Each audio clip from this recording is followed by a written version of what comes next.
আসসালামু আলাইকুম সুপ্রিয় ভিউয়ার্স, আজকে আমি আপনাদের সাথে একটি গুরুত্বপূর্ণ বিষয় নিয়ে আলোচনা করব। সেটা হচ্ছে সার্বিয়ার ওয়ার্ক পারমিট এবং সাবমিশন নিয়ে। আচ্ছা, আপনারা যখন বই বলে এজেন্ট সাবমিশন করছে তখন কি আপনাদের কাছ থেকে কোনো ভিডিও নেই কিনা সেটা আমাকে কমেন্টে জানাবেন।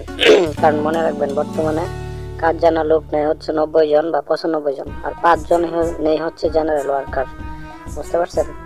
তো এই বিষয়টাই আমি আজকে আপনাদের সাথে তুলে ধরবো। যদি মনে করেন কোনো ভিডিও নেয় তাহলে বুঝবেন আপনার এটা সঠিকভাবে সাবমিশন হইতেছে। আর যদি বলে না আমি এমনিতে সাবমিশন করব, আপনার এই কাজ ওই কাজ, তাহলে মনে করবেন এটা ওর কাছে রাইখা দিবে, সেই ক্ষেত্রে অনেক দেরি হতে পারে। আর যদি আপনার কোনো ভিডিও নেয় তাহলে দেখবেন যে 15 দিন বা 1 মাসের মধ্যে ওয়ার্ক পারমিট চলে আসবে। হ্যাঁ, আর তখন যেটা দেখালাম সেটা আমাদের রেস্টুরেন্টের মধ্যে ভিডিওটা করলাম আর কি। আর যখন আপনারা ওয়ার্ক পারমিট হাতে পাবেন, তারপর হচ্ছে আপনাদের অনলাইন এবং ভিসা ইন্স্যুরেন্স সব কিছু মিলে অ্যাপ্রুভাল আসতে সময় লাগে 2 মাস, 2 থেকে 3 মাস এর মধ্যে আসে। তাহলে 3 মাস আর 1 মাস 4 মাস। আর অ্যাপ্রুভালের পরে আপনার ভিসা হতে আরও লাগে 1 থেকে 30 থেকে 40 দিন, বুঝছেন? 40 দিন সময় লাগে। আর বাকিটা হচ্ছে ম্যান পাওয়ার টেন পাওয়ার মিলে আরও 1 মাস। সব মিলে আপনার 5 থেকে 6 মাস সময় বর্তমানে লাগতেছে। ঠিক আছে, এটা হচ্ছে ইনফরমেশন। আর 25 সালে কি হয় সেটা এখনো বলা যায় না। যদি গত বছরের মতো জানুয়ারি ফেব্রুয়ারি বা মার্চ মাসে গিয়ে বলে যে না আগেরটা হবে না, সেই ক্ষেত্রে তো ভিন্ন হিসাব। হাই গাইস, আশা করি আপনারা ভালো আছেন। আসলে আমি তেমন কথা বলতে পারতেছি না। আর একটা গুরুত্বপূর্ণ বিষয় হচ্ছে, আপনারা অবশ্যই যে ইনফরমেশনটা কেউ দেয় না আপনাদেরকে এতদিন, আমি দিচ্ছি।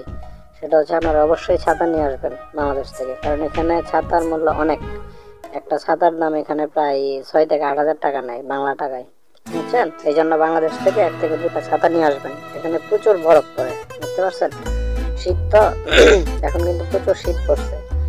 আর আমার এজেন্টের কাছে কিছু ডিমান্ড আসছে, হ্যাঁ, আমাকে ইনফর্ম করলো।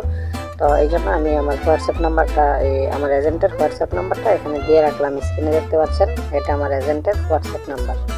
আপনারা ওনার সাথে একটু কন্ট্যাক্ট করবেন যদি কেউ আসার জন্য আগ্রহী হন। আমরা অনেক কাজে ব্যস্ত থাকি তো ভাই, সেই জন্য আমি আপনাদের সাথে কথা বলতে পারি না, যার জন্য আমি সহজে কাউকে নাম্বার দিই না আর কি। তারপরে আপনার এজেন্টের সাথে কথা বলবেন, ইমার্জেন্সি হলে আমাকে কমেন্ট করবেন, আমি আপনাদেরকে নাম্বার দিয়ে দিব, আমার হোয়াটসঅ্যাপ নাম্বার। তো আজকের ভিডিওটা মূলত এই ইনফরমেশনগুলোই দেওয়ার জন্য, যে 5 থেকে 6 মাস সময় লাগতেছে।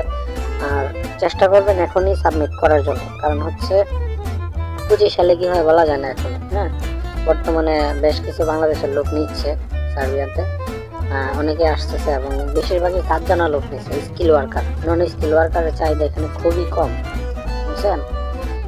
যার জন্য দেখা যাচ্ছে কি স্কিল ওয়ার্কারের স্যালারি 1 লাখ টাকার উপরে হয়, নন স্কিল ওয়ার্কারের স্যালারি কম। সেই ক্ষেত্রে তাদের কাজে কোনো মনোযোগ আসে না, বুঝছেন? আর যারা সাবমিশন করছেন, ভালো এজেন্ট দেখে ধৈর্য ধরেন, আল্লাহর রহমতে কাজ হবে। তবে একটু প্রশ্ন করবেন যে সঠিকভাবে হয়েছে কিনা, সাবমিশনটা কি কাজের উপরে হয়েছে সেটা জিজ্ঞেস করে নেবেন। পরে দেখা যাচ্ছে আপনাকে দিল হচ্ছে জেনারেল ওয়ার্কার, অথবা আপনাকে এখানে সাবমিট করছে ধরেন রেস্টুরেন্টে, কিন্তু পরবর্তীতে এখানে যাওয়ার পরে আপনাকে জেনারেল ওয়ার্কারে দিল, সেই ক্ষেত্রে একটা ঝামেলা হইতে পারে। অথবা আপনাকে দিচ্ছে একজন ইলেকট্রিশিয়ান হিসাবে সাবমিট করছে, ওই দেশে এখানে আসার পরে আপনি কোনো কাজই জানেন না, সেক্ষেত্রে একটা সমস্যায় পড়তে পারেন। এই জন্য আপনি আপনার এজেন্টকে জিজ্ঞেস করেন, ভাই আমারটা কী কাজের উপরে সাবমিট করতেছে, এটা আপনারা মাথায় রাখবেন। এই ইনফরমেশনগুলো আর কেউ দিবে না। তা আমার কাছে মনে হলো এই জিনিসগুলো গুরুত্বপূর্ণ, কারণ যারা আসতেছে এই সমস্যাগুলোর মধ্যে পড়তেছে, আমরা তো দেখতেছি, যার জন্য আপনাদের সাথে ইনফরমেশনগুলো শেয়ার করলাম। আর অবশ্যই আপনার আসার সময় শীতের পোশাক নিয়ে আসবেন, এবং ছাতা পারলে 2 থেকে 3টা ছাতা নিয়ে আসবেন সাথে করে।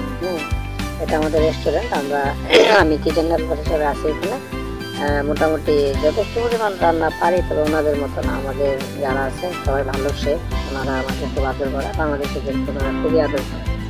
আপনারা যারাই আসেন এখানে থাকার চেষ্টা করবেন এবং কাজ শেখার চেষ্টা করবেন, ভালোভাবে কাজ করবেন। আপনাদের সবাই খুব সম্মানের সহিত দেখবে। উনি আমার কলিগ, এই আর কি। আমরা অনেক কিছু ডিসকাস করি, পরামর্শ করি, করে কাজ করি। আর এই যে এটা একটা খাবার, এটা এখানে খুবই প্রিয় একটা খাবার সার্বিয়ানদের জন্য। আর এটাই ছিল আজকের মূল কথা। তো আশা করি সকলে বুঝতে পারছেন, না বুঝলে কমেন্ট করবেন। সবাই ভালো থাকবেন, সুস্থ থাকবেন, সুন্দর থাকবেন। সবাইকে ধন্যবাদ।